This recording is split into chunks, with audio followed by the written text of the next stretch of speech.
Hello everyone, I'm Captain Logan, and look, it's Austin the Day Ghost. It's time for the ReQuest once again, and it's been a couple weeks, so thanks to the patrons for bearing with us on this. Austin was out of town part of last week, and we weren't able to get together to shoot one of these.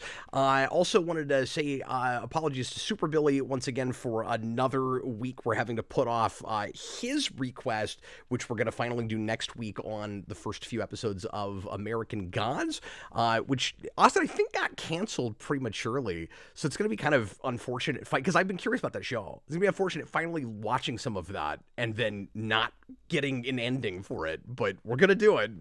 Yeah, doesn't that get canceled or like put on hold because of the game and stuff, or is that separate? I feel like we talked about this last time. Yeah, I'm not sure. I thought it happened before that even came out. It might have been something else then. And I'm not even sure if it was announced to be canceled before or after Super Billy made this request, but I thought it was earlier than that. I'm honestly not sure. But that's not what we're doing tonight. I wanted to give that a little bit more time because I'm trying to read at least some of the book before we get into that, because I've been trying to do that forever. Tonight, we're going to talk about a real recent anime on Netflix. Came out last year, and in its entirety, all at once. This is technically an OVA, and being not a big... So tonight we're doing Pluto, or we're doing the first episode of Pluto. I, in fact, watched the first two. Austin just watched the first one. So we will primarily talk about the I want to say pilot, Austin, but it's not a pilot because, they made it all at once. But the first episode of an 8-episode miniseries, Pluto. Austin, being not a big anime guy, I was under the impression that OVAs were just like movie-length versions of anime, of like manga stories. But apparently they can also be miniseries. I didn't realize that. Well, I'm going to show even more ignorance. I always thought that was like the music video edits that people made. The only reason I've ever even heard the term OVA, or I mean, I'm sure I've heard it a few times, but that I even had a picture of what that might be is because years ago, Jason and I reviewed the Sonic one that came out in, I think, like the late 90s. Oh, okay. And so I thought they were short form. And I what guess does OVA stand for? I knew you were going to ask me that. Oh, I'm sorry. You don't have to answer. I can go the rest of my life. I'm not an anime guy. You know what? I do this. I do this every time, but I always have to say, like, I sort of get why people are requesting animes more, and then I also don't get that at all, because I go into these going, I don't know what kind of insights I'm going to have, guys. Like, I'm not super familiar with with this medium, with the anime culture, the animation culture of Japan, and I'm getting more familiar with it, but I still never feel especially, equipped to talk about these things. I mean, you're doing better than I am. I thought an OVA was like you take footage of Helsing or something and put Crawling in My Skin by Linkin Park. It stands for Original Video Animation, Austin. You got it just as Dan Sten put it in the chat.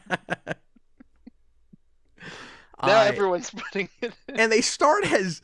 hi, guys. Good to see you in the comments there. They start as VHS things, and then they move to DVD, apparently. And I'm like, okay, so maybe at one time they were always short form, and now you can count miniseries. I guess at this point, is an OVA... Like, I don't know what I'm talking about. Maybe at this point, an OVA is just an anime that is not a full-length, like bunch of chapters... Well, yeah, Jareth Gearhart in the chat says that sometimes OVAs are a shorter version of a season of anime. Yeah, I didn't realize that. And because it was like only the first letter, like the O was capitalized, I almost read it as OVA. So like, this is how ignorant I am about anime. Yeah, tonight we're going to review an OVA. This was requested by Puma Claw on Patreon, so thanks a lot to you, and thanks for the patience. I know some of you guys have, well, I guess everybody at this point, have been waiting for their requests for quite a while, so thank you guys for waiting around, and we're finally getting to some that have been, I don't know, 5 or 6 months probably now. Oh, okay. V Crazy says I'm thinking of an AMV. Yeah, so yeah. I just mixed it up right now. That's not like a regular. So you probably just haven't even heard of OVA. No, I definitely have because I like that term sounds familiar, but I think I just like my wires got crossed right now. I swear That to makes God, more we're going to sense. actually talk about this here in a minute. I So just want to make an AMV of eight this. eight episodes on Netflix. A couple of really interesting, curious things about this right away. This was an odd experience for me because we always go into these relatively blind. Sometimes I'll, find out a little bit more about things than others. Sometimes folks will request things and they'll write me a big long explanation about the thing. I guess because they feel like it's important for me to know what I'm getting myself into, so I'm not totally blind and ignorant when I come into this. And Puma Claw may have told me what this was and what it was based on, and I didn't go back and look at his message when I watched this.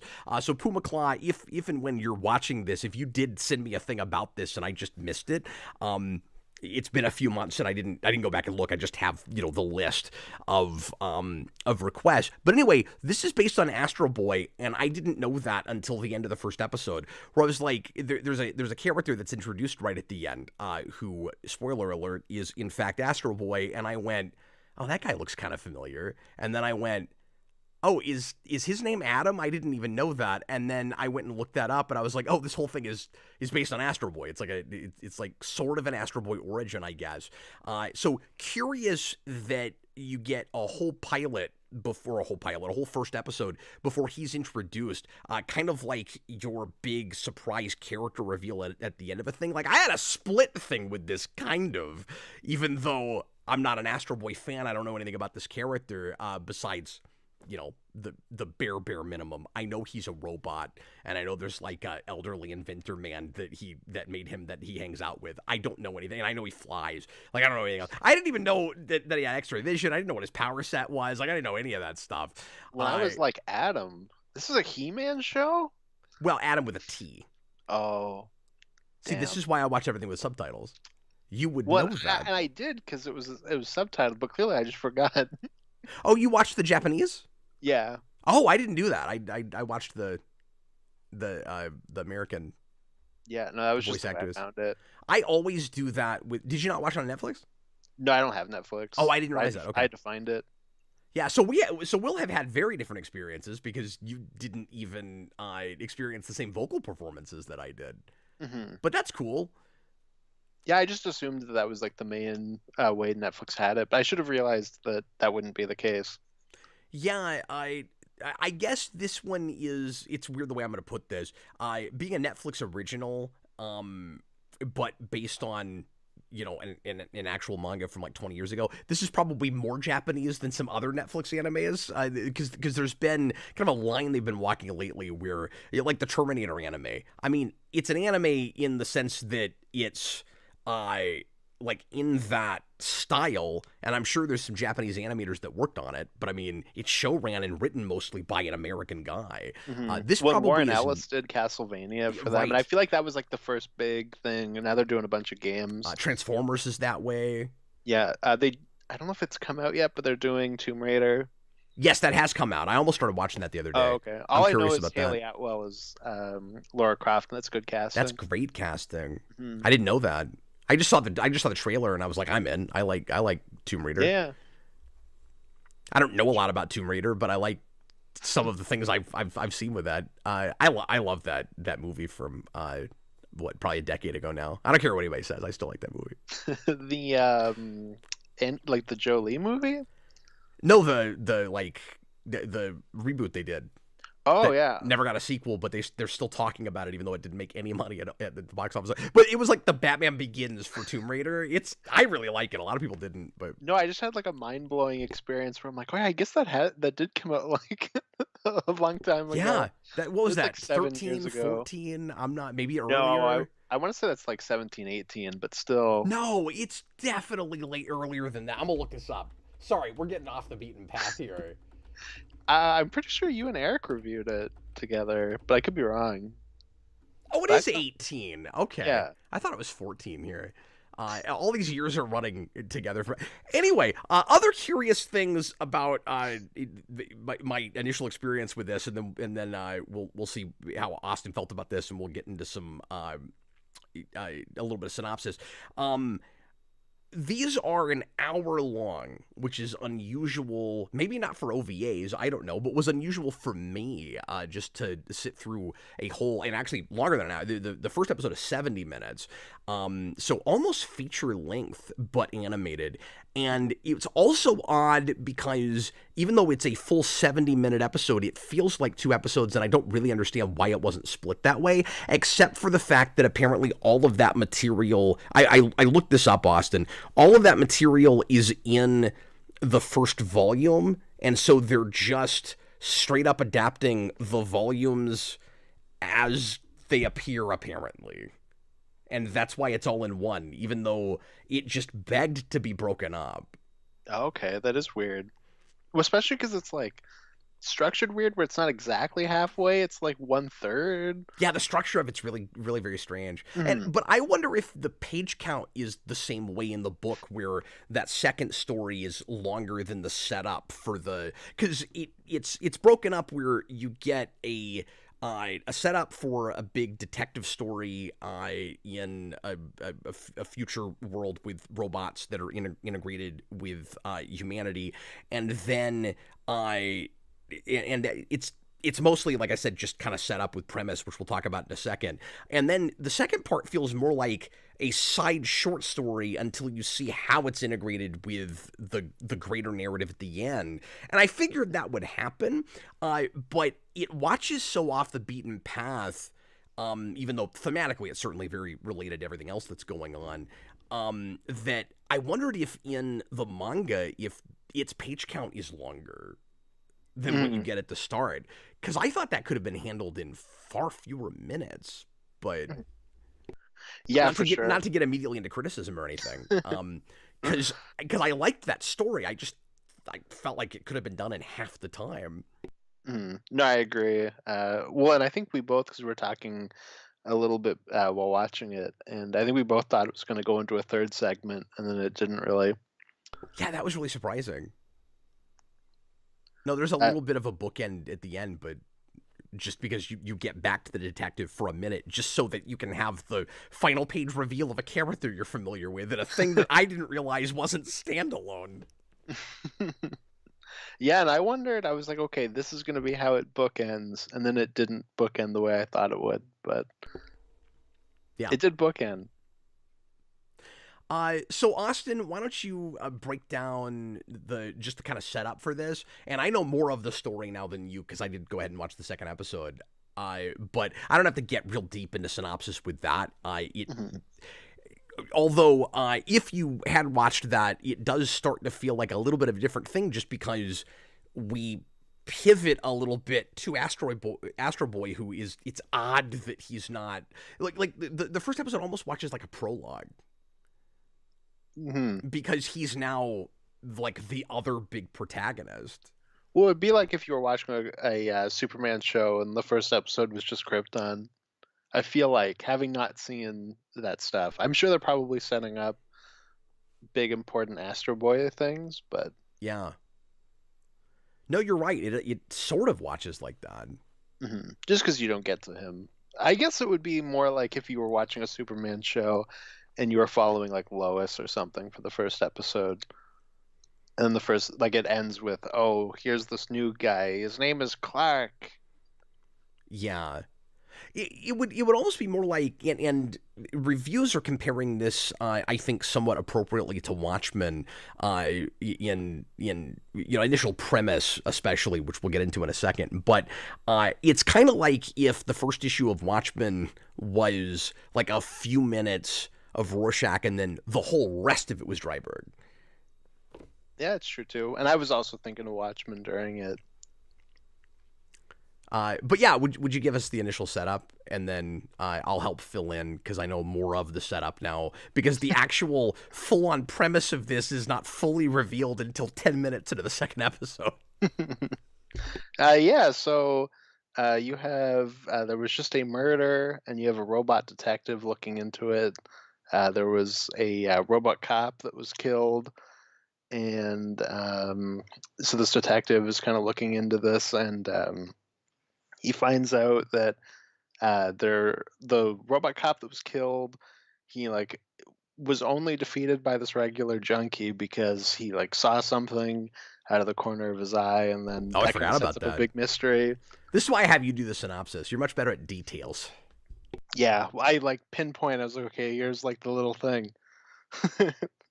And then we jump forward to um, this other robot that is like a I'm supposed to say like a nanny, but no, it's like a butler for this older guy Well, real quick who's before a you get musician. to that, the reason it's comparable to Watchmen is because there is a serial killer, it seems, that is going around killing the the like big combat robots. Yes, that's true. I forgot about that. You're The right. weapons of mass destruction, which are not allowed. I don't remember if this is in the first episode, but we find out that they're not allowed to be made anymore. So there's only 7 of them, and that's the part of the main premise that you don't get until the first 10 minutes of the second episode. Is there are 7, and in the first episode 2 of them have already been killed. So that's how it's like Watchmen. Is there's a finite number of superheroes and they're all being knocked off. Mhm. Yeah, exactly. Yeah, they mention there being 6 left in the first Oh, okay. episode. I missed that. But we come right out and say 7 Mhm. in the second one. And then, spoiler alert, another one gets knocked off. Oh. Yeah, so then we cut to a robot Yeah, and you actually get butler. to see the tornado up close in that one. That's pretty cool. Oh, okay, cool. There's another robot named North Number 2. He's a butler, and he's with a guy who is a musician who has mommy issues, and he's mad that the robot can't play music too good. And then eventually he and the robot bond, and then the robot goes off and he fights a cloud. And then we come back and it's Astroboy. Well, he fights and is destroyed by the cloud because Yeah. he's the next. Well, I guess am I right? Do 3 of them get killed in the first episode, or is it just 2? Just 2. I wasn't sure if he died. I figured you knew. Well, Yeah. I assumed he died, and then when you were like, "Oh," at the beginning of episode 2, we find out another one dies. So then I was like, "Oh, maybe." No, that happens at the end of the second episode. There's one we Okay. follow through a lot of that episode, who is so far like the most human of them, and he's like a famous robot fighter that's in a fight club, not like an underground fight club, but like wrestling or something. Okay, so we got our big superhero robots are basically Superman, Alfred, and Tyler Durden, and they're all killed in the first 2 episodes. Yeah, there's 2 of these like weapons of mass destruction robots in that almost pass for human, even though everybody knows that they're robots, and they're like famous fighters, like they're. I said wrestling. I guess it's more like MMA or something because it's not fake.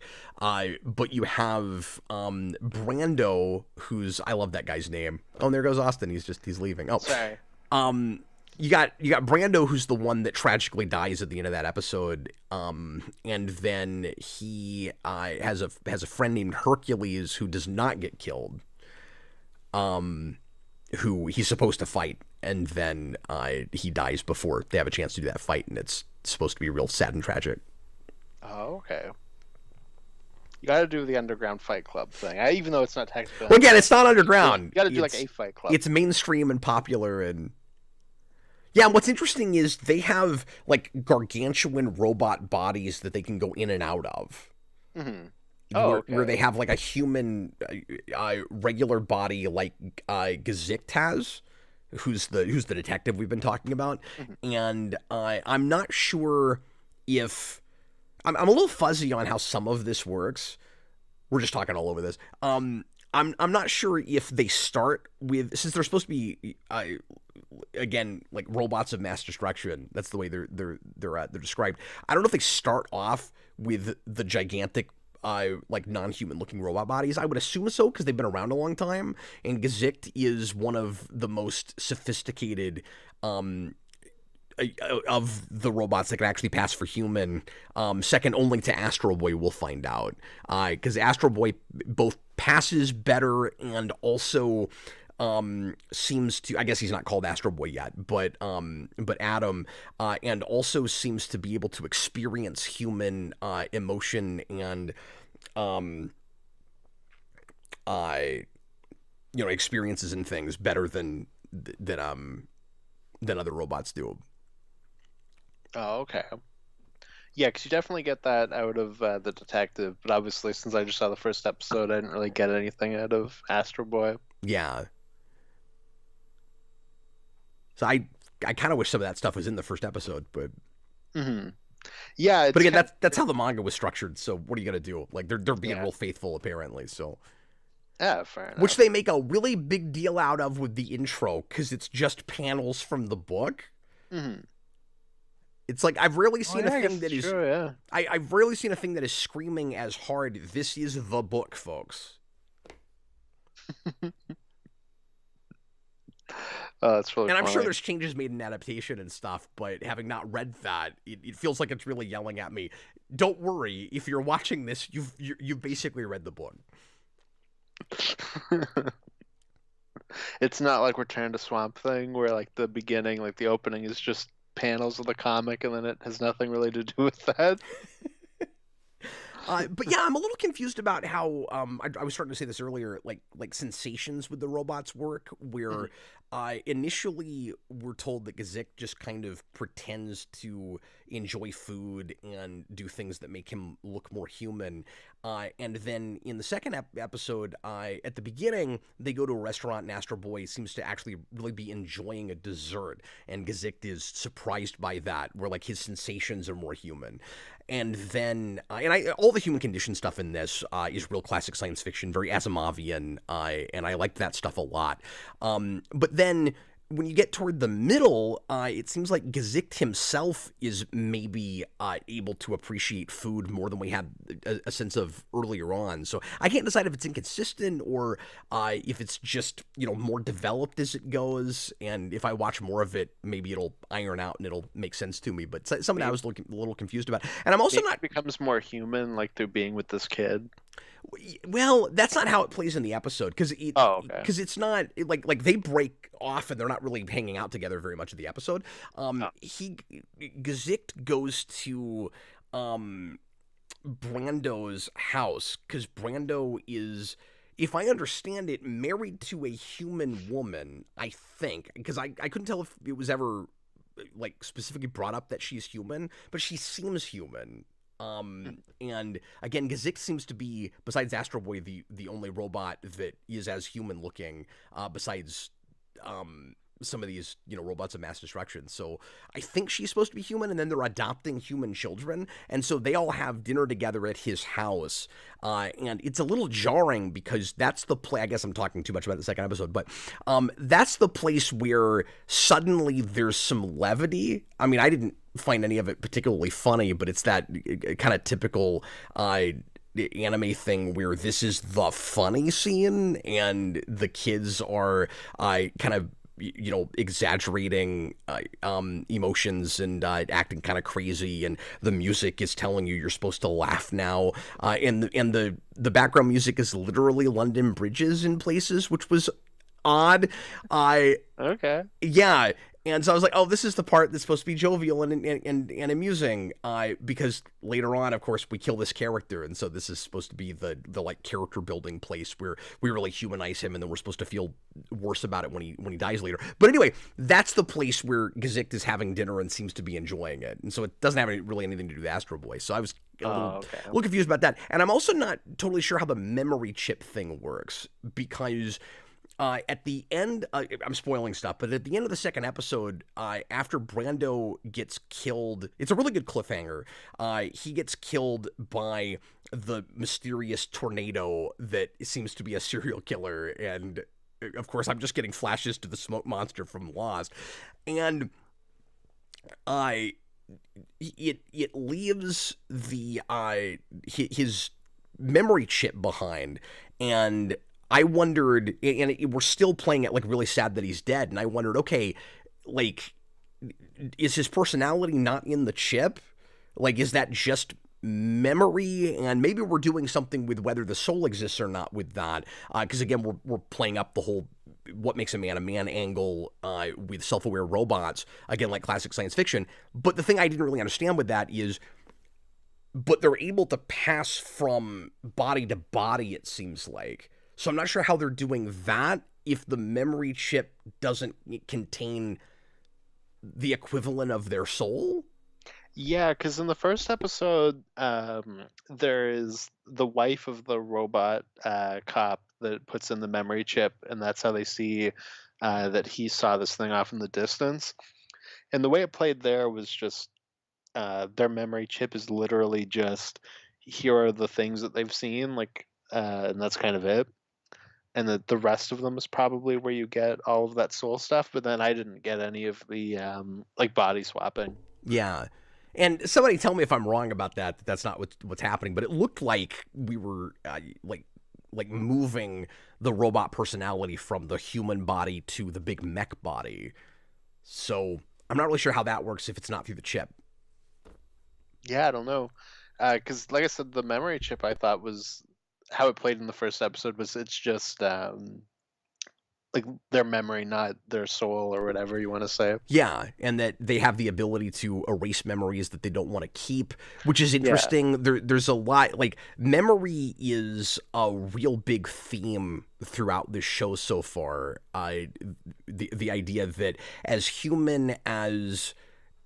Again, we're playing up the question of whether these robots have souls to some degree, and it does certainly play from the beginning like these are definitely people, but there's still the question of, like, how human can they really be because they experience life so differently since they have so much control over memory. And there's this discussion that I thought was real nuanced and nice about how it's maybe a blessing and not a curse very often that humans have more selective memory and don't remember, every terrible thing that's ever happened to them. And robots, if they are self-aware and have feelings, can be traumatized.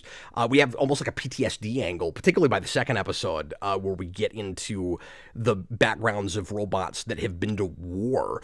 And I guess we get that some at the end of the first episode too. And we're kind of discussing the idea that if you kept all of your memories, you would want to think less about your past.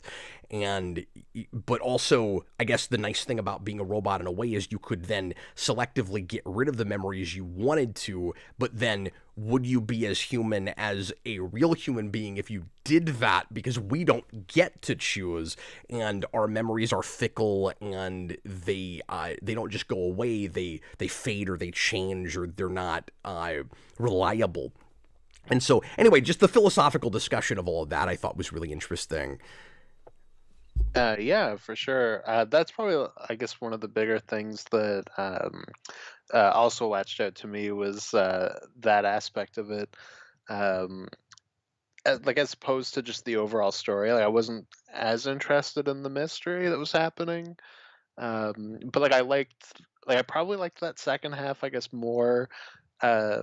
Just seeing, like, this robot and human bond, even though it is, like, maybe a little longer than it needs to be, but, like, just playing into that, they kind of drop the main guy that kind of sees the robot as not being able to play music, kind of drops that as it goes along, and kind of sees him as more of a person. Yeah, I liked all that existential stuff, and, like, I think my favorite thing about this is ideas more than, like you said, the overall plot or even any specific character, at least yet. I mean, by that second episode, the mystery is getting more involved, and I'm finding myself a little bit more curious about it. Mm-hmm. Yeah, because one of the things that kind of held me back, I think, a little bit on that first part was that it felt like the Watchmen mystery if it were done in Blade Runner. So, like, there was too much of just, okay, but, like, I'm just seeing things that I've seen before, and, like, I'm not really latching onto what this is doing specifically. I don't know if you had that as much. I did in the first episode. Maybe not to the degree that you did, because I wasn't even thinking Blade Runner until you brought it up, and then I was like, well, yes, of course. But then by the second episode, I think kind of separating itself out a little bit more and becoming a little bit more unique, which is a double-edged sword for me, though, because once you get the and Turu in the comments there, name I don't recognize, but welcome, good to see you, man, says that it's not actually Astroboy, it's a character based on Astroboy, but he's never going to be called that, and it's not technically supposed to be him, I guess. So that's interesting. But anyway, once you get him in the second episode, it starts to, for a minute, to me, feel like almost a different thing. And then it kind of levels back by the second half of that episode, and I'm starting to see the tone from the first episode creep back into it again. But that was a little jarring for me for a minute, where suddenly it just felt a little bit more cartoony, and like even the designs of characters started to seem like a little bit more of a cartoony thing for a minute. And then it wended its way back around. And then he or somebody else in the comments said that like Astro Boy's not even really the main focus of the manga, and I don't know how much of a focus he is for this. So, but he might be kind of coming in and out of this too, because it seems like the big, the main character we're following, the linchpin through the whole thing, will probably continue to be the detective. Mm-hmm. Yeah, and he just said it's more his story, or as much his story as it is Adam's. Yeah, and they're interesting together. Oh, okay, and I assume they probably have more screen time as it goes along. Yeah, their conversation, one of the best written scenes so far is their scene together at the diner at the beginning of the second episode, where Gazikt is seeing this kind of childlike nature to Adam that he just didn't even think was possible for robots. And I like that aspect a lot. Mm-hmm. No, that's cool. This kind of this interesting, I don't want to say mirror thing, but this kind of paradox of you're a more sophisticated robot by being more childlike. Like he's almost envious of that.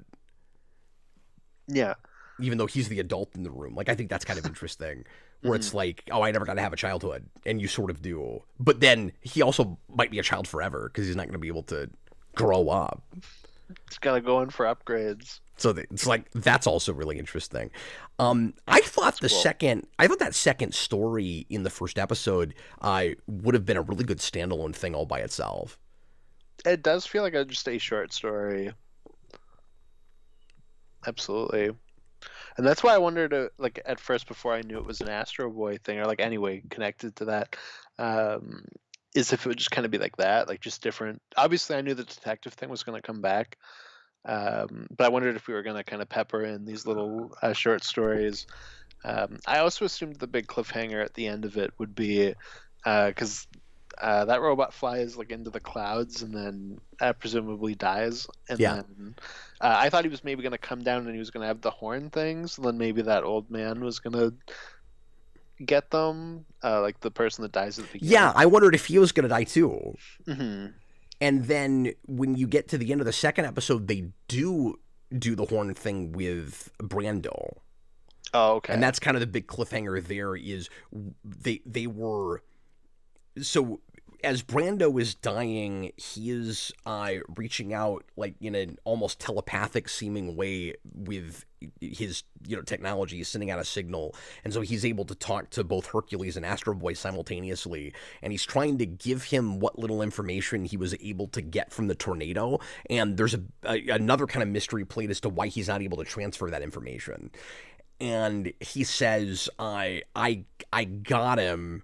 Like, I managed to kill the serial killer, but he got me too. I'm in the process of dying. And the big cliffhanger is, no, actually, he did not get him. He is still around at the end and has... Almost got him. Yeah, and almost got him. And has arranged Brando's legs as the antlers, or as the horns. Mm-hmm. Oh, okay. And left the chip, curiously, right next to them. Mm-hmm. And so it's just a bunch of question marks at the end. So, like, I'm intrigued enough to continue, probably. I was going real back and forth, like, throughout it, because I thought that shift to that other story was just like really odd and jarring, and wasn't sure what to do with that at first. And then I got more engaged with that, and I thought it paid off really nicely at the end. And then that second episode, because I'm with you, Austin. I for a minute thought maybe the structure of this would be we would like set up a character that was probably going to die, and then we would go learn about them for a while and get a character study that did the Asimov thing in exploring human condition, which, by the way, we have the main law of robotics here. The robots shall do no harm to humans, as an actual literal law in the universe, which is interesting. And I like I'm jumping around again. I like the politics of this world a lot, Austin, where usually this kind of thing would be played more as robots are second-class citizens. And what I like in this is they are and they aren't. Where, like, there are laws on the books that kind of like anti-discrimination things, like the metaphor for civil rights is real obvious, of course, but the idea that the robots on paper are equal with humans, but the fact that they are programmed to not be able to harm humans makes them just inherently second-class citizens. Like, humans don't have that. There's not any drawbacks that are built into us by a maker. So just like by definition, the robots are still not equal with humans. They can't possibly be. Mm-hmm. Yeah, like, no, that is really cool. It's like the politics are interesting. Mm-hmm. Yeah, I'm guessing they probably get more into that as the show goes on. Yeah. Or maybe it's just in the background. I don't know. Yeah, they talk about it a little bit more by the second episode, too. Oh, okay.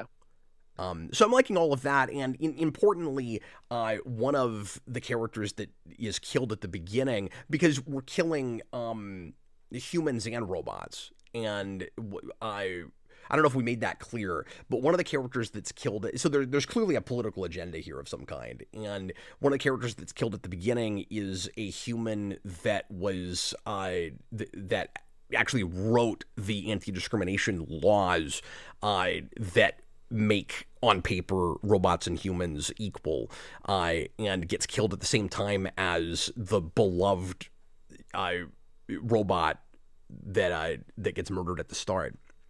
Mm-hmm. That's right. Yeah, I forgot that's what they were. There's some of it, admittedly, is kind of leaving my brain. Like, you were probably more engaged with this than I was. I was a little like, this isn't especially for me, but like, I think it's done well enough. Like, I don't think it's bad or anything.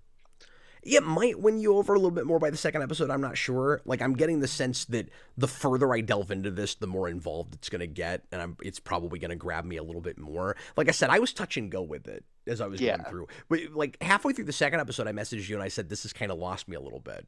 And then by the end, I assumed that I wrote back around with it again. It got you back.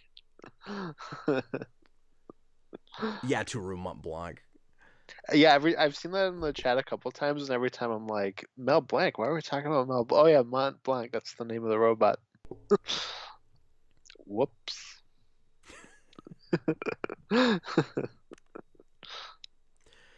But yeah, so kind of an odd experience, like not realizing that this was, at all based on another property. Mm-hmm.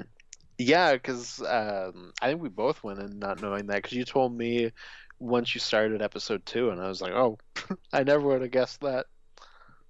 Not that I know a lot about Astro Boy. But... Jareth Gearhart, how was the dub cap? Really good, actually. I thought all the voice acting was real natural, and I like Gazikt especially.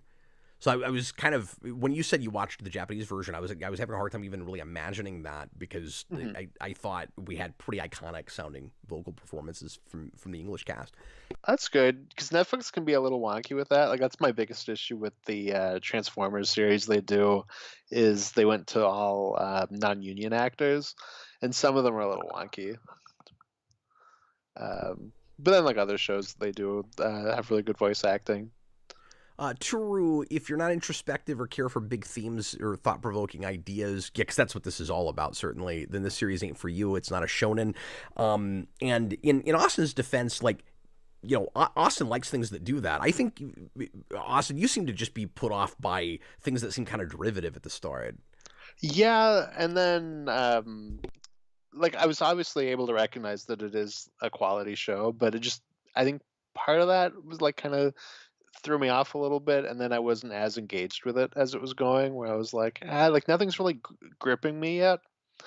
I did have a little bit of that, just like I'm seeing too many of its influences on its sleeve, and I don't know. Sometimes you watch stuff and that's not really an issue, and then other times it is. We're all a bunch of just crazy mixtures of chemicals. Yeah, well, and sometimes you have to be in just the right mood for something that's as kind of heady as this. Um, where, like I said, I was really engaged with ideas before I was engaged with characters. So I got to the end of this and I was like, well, because halfway through the first episode, I sent you a message and I was like, I'm really digging on this. And then by the end, I was like, I'm wondering if I'm just. I didn't have this by the second episode, but by the end of that anyway. But I was by the end of the first episode, I was thinking, I don't know, maybe I'm grabbed too hard sometimes just by familiar things and like ideas that I really latch onto. Where it's like, there's nothing here that I haven't seen lots of times before. It's kind of repackaged, but then there's kind of a in places like a new freshness to it, and also a kind of some nuance where we're discussing things in maybe different terms than I've exactly seen them before. Like I was latching on real hard to the elderly musicians, like irritation with the idea that robots can produce art, and also just what art is for and who art is for, which is, and like who owns it. Like when you make a thing and put it out into the world, is it still yours or does it belong to everybody else? And I liked this idea that this composer, this like crotchety old man that's just kind of angry with the world and, like you said, has mommy issues, is making art only for himself, not planning on sending it out into the world at all because he doesn't feel like it like it deserves to be heard by anybody else, that it belongs to anybody else, and anything that he's made already, he doesn't care what anybody does with it, and isn't even like taking royalty checks or anything because he doesn't care anymore. That's old things, and he's just kind of living in his own head now. And the irony there is that he's kind of lost a piece of his humanity while he's screaming at a robot that you can't make art because you don't have a soul and feelings. And even though this robot clearly does have feelings, and you're not able to put any heart into a thing, and so you're just replicating. And like you said, they bond, and eventually he turns around on that idea, partly because the robot is able to reveal some things about his past and his mother that he didn't understand previously. Yeah, exactly. And I think that's also part of why I was latching onto the second half more. Yeah, just besides that, like also on top of it, like I kind of said earlier, through the first third, I was like, this kind of feels like I'm just watching Diet Blade Runner. And then the second half, or like the last two thirds, I thought reminded me a lot of Detroit Become Human, except I don't Yep. really like that game, and I thought it was done a lot better. Yeah, I was So gonna I say was that like, too, and I also had a yeah. lot of Detroit Become Human with the Terminator show too. So that's just coming up in everything for me right It's now. everywhere right now. You're gonna watch Tomb Raider, and you're gonna be like, it's Detroit Become Human again. Yeah, it kind of feels like that if you're in a world where like ostensibly relations between humans and robots are better than that, you can tell the other shoe's gonna drop somewhere. Oh yeah, 100%. It's coming. They're gonna drop a big metal squid on the city. Yeah, like I'm wondering if there's going to be a full tilt like human robot war at some point in this thing. Mhm. I especially because like I think it's kind of satirical. It's like intentionally absurd, the sheer number of wars there have been. Mhm. Oh yeah, 100%. But I could also see this show maybe not going to that place and like staying more low key, Yeah, maybe so. but it's hard to say just off of the first episode. Yeah, it seems by the second, like it could get huge. It could stay a little smaller. I can't tell. Mhm. Although, with all the with all the kind of grand discussion of mythology, with the title is Pluto because we're hinting at the idea that whoever's behind this is like taking their cues from the Roman version of Hades, of the rule of the underworld. That comes up with and this is a fascinating idea that is delved into a lot more the second episode, Austin. There's a robot that has been able to kill humans, and there's only been the one in history, and we do kind of a Hannibal Lecter thing with him in the first episode. I like that scene a lot, and Mhm. he is talked about in the second episode as possibly being the most human in like a real twisted, like scary sort of way of all of the robots, because he can be more than some of his parts, because he can get past his programming. And what does that say about people? What does that say about the robots that are not killing people? All of that was brought up in like the last 5 minutes of that episode, and I was like, my brain exploded. I was like, this is fascinating. So I'm probably gonna have to watch more of this now. Oh, that's awesome though.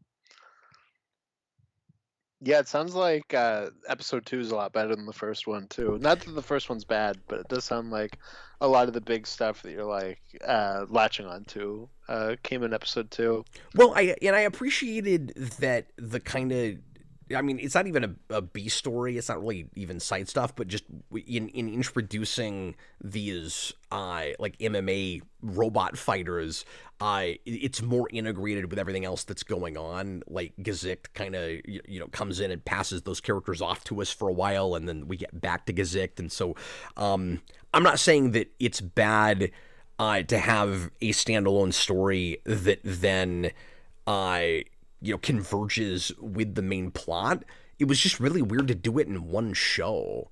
So like that really sort of threw me off. So I appreciated that with the second episode we kept it all more integrated. Now if it had opened that way, like I almost wondered if you'd maybe want to restructure this where you introduce the whole show with the composer. Yeah, that Like, would be interesting. could that have worked? Where we think this is maybe going to be the main character of the whole thing, and what we find out that we're actually doing is like illustrating the terror and the weightiness of the serial killer killing that robot, where you go, oh, it was really about this robot all along, and he's gonna die at the end. And then we pass it off to this detective character that we get introduced, maybe like Astroboy, just right at the very end. We go and he's investigating this, and there's been another robot that was already killed, and that's your entry point in. Hmm. That could have Yeah, been nice. yeah, it could have been interesting. I'm obviously that's not exactly what that book is, but it maybe would have been a cool way to frame it. We should mention too that book starts in I think I read like 2004, and it being as 1-to-1, if it is, because of course I haven't read that, but Oh, and someone said it's Turu is claiming it's very 1-to-1. What were you saying? oh, and I think he was also saying that book starts in the 60s. Not this actual, not Pluto, but like Astro Boy. Oh, okay. Oh, okay. The way you said it, I thought made it sound like this exact story was from the 60s. Yeah, no, he's talking. I don't think he's talking about Tezuka, Oh, okay. who I did don't know. I some of don't know these anything themes. about Astro Boy. He's I don't either, but he's saying that with Astro Boy he was doing that stuff in the 60s, Oh, and then this is repackaging it. But what I was going to say is, if it is as 1-to-1 as True is saying, that makes a lot of sense, because immediately, like 5-10 minutes into this, Austin, I found myself going, I don't really understand how this is made in 2023. It feels older than that. Like mhm. just the flavor of it, the affect of it. I like it feels like a thing that was written earlier than that.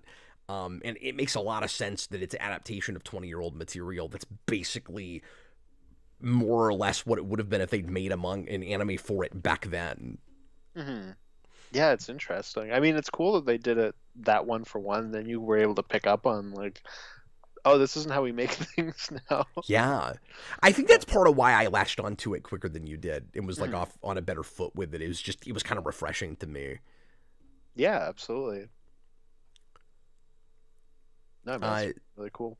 a couple people were talking about Ghost in the Shell and that I should watch that. I have. I actually have a review of that. I think it was one of the sequels they were saying that you should watch. Oh, okay, Um, okay. Because Standalone Complex. somebody requested the original a few years ago now, but yeah, I've not seen Standalone Complex. I should, And I've and I only should, seen the remake. and I should watch the original again because it's been a while. But Hmm.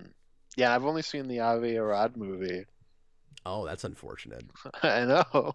And I can't tell you which I like better, that or Akira. It's very much a toss up. Like, I guess I should say Ghost in the Shell just because, again, the classic sci-fi themes really speak to me. But See, I want to find a theatrical showing of Akira and yell out, "Oh, he slid his bike like Knuckles in Sonic 3 when they do the bike slide."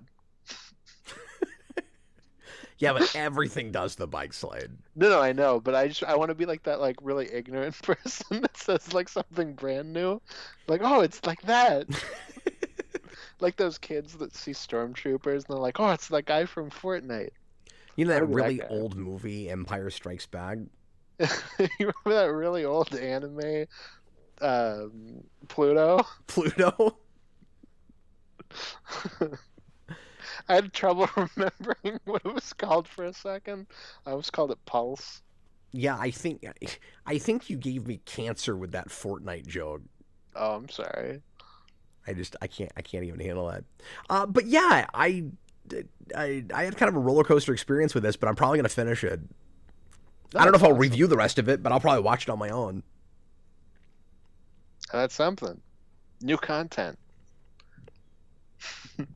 Yeah, I don't know. I feel kind of remiss if I don't, just because it is at the end of the day more my kind of thing than I thought it was gonna be.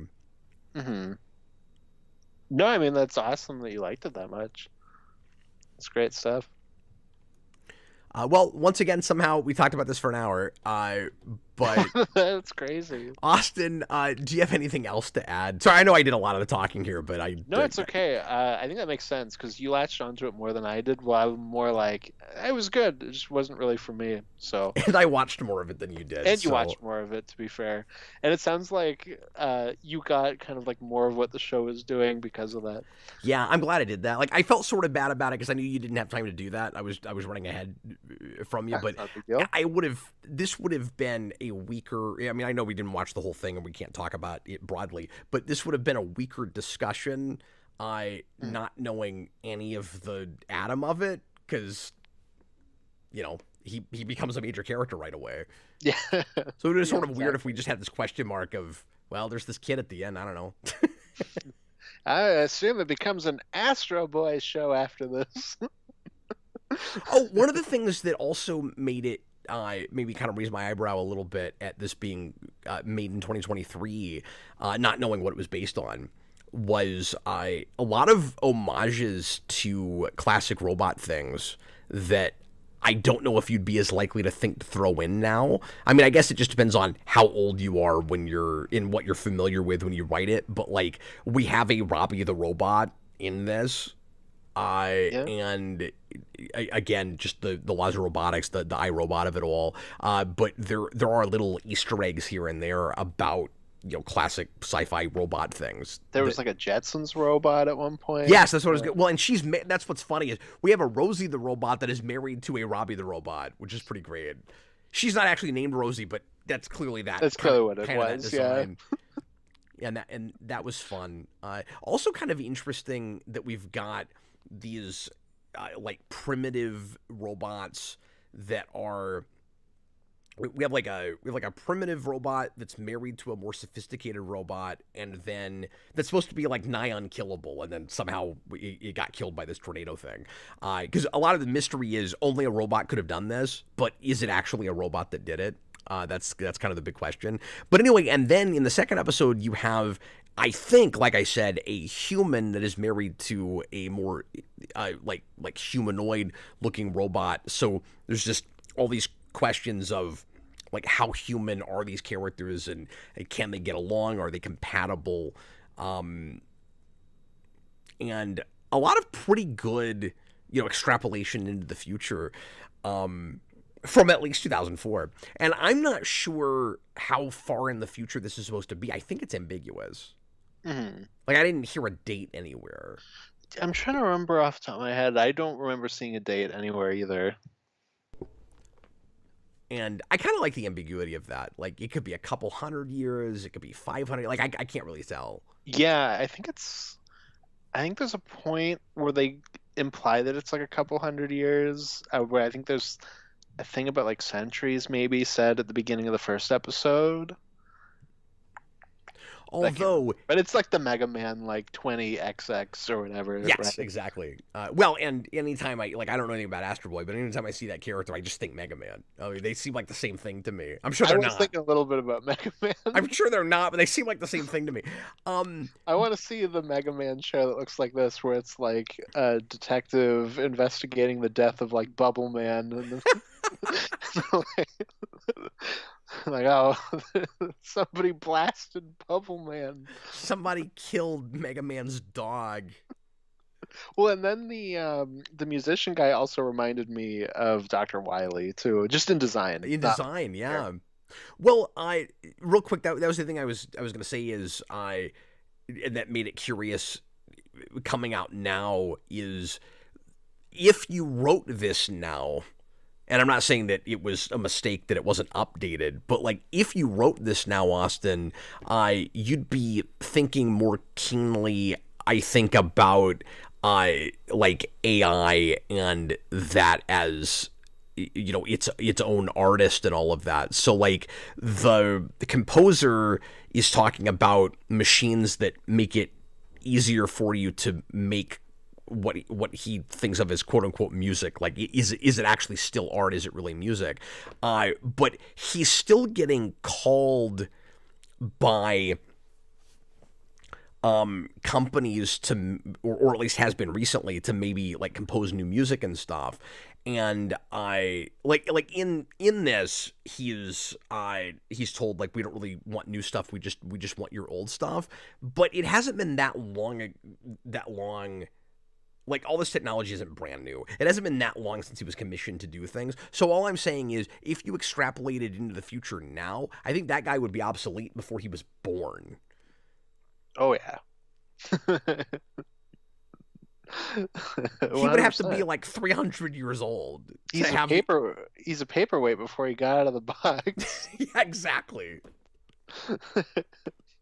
Well, anyway, thank you guys for watching. If you're watching live or after the fact, we sure appreciate it. And thanks to our requester tonight, Puma Claw. This is a really interesting one. Like I said, I'm probably going to finish it. So I wouldn't say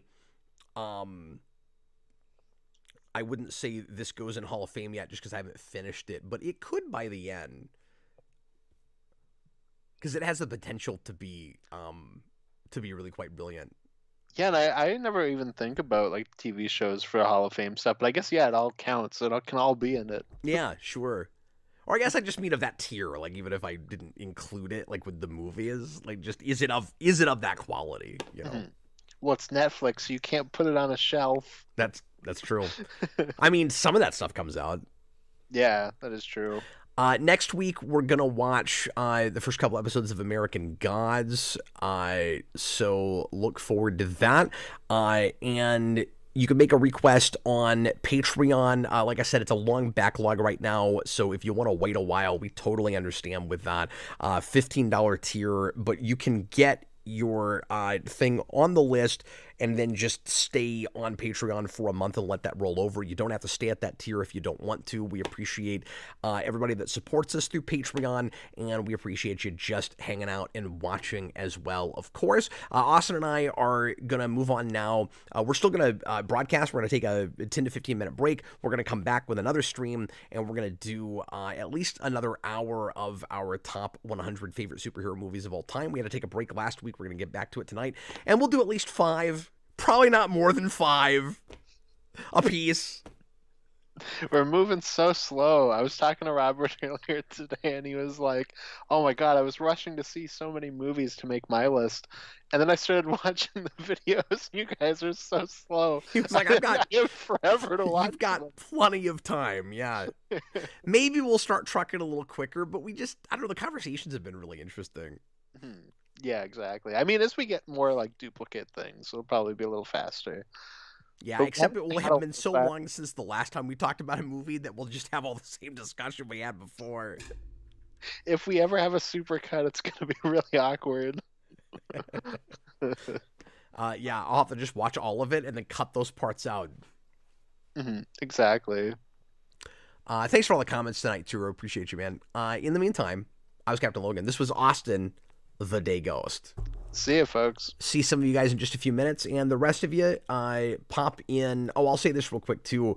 Tomorrow night we're gonna do a watch party for Wayne's World of all things. So if you want to hang out with us, then feel free. And then we'll probably be doing a Patreon stream right after that. So $2 tier on Patreon. You can hang out with us, and we'll do something kind of after darky. Anyway, thanks for watching, folks. See you later.